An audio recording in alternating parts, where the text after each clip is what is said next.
ஸ்ரீ சாயி சச்சரித்திரம் அத்தியாயம் 24.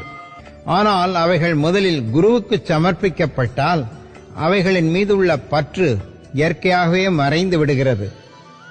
இவ்விதமாக ஆசை, கோபம், வெறுப்பு முதலியவை பற்றி நமது எல்லா எண்ணங்களும் முதலில் குருவிடம் சமர்ப்பிக்கப்பட்டு அவரை நோக்கி செலுத்தும் பயிற்சியானது அளிக்கப்பட்டால் எல்லாவித எண்ணங்களையும் நீ களைவதற்கு கடவுள் உதவிடச் செய்வார்.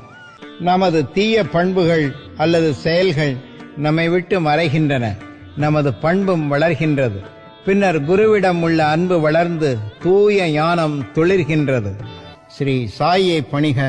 அனைவருக்கும் சாந்தி நிலவட்டும்.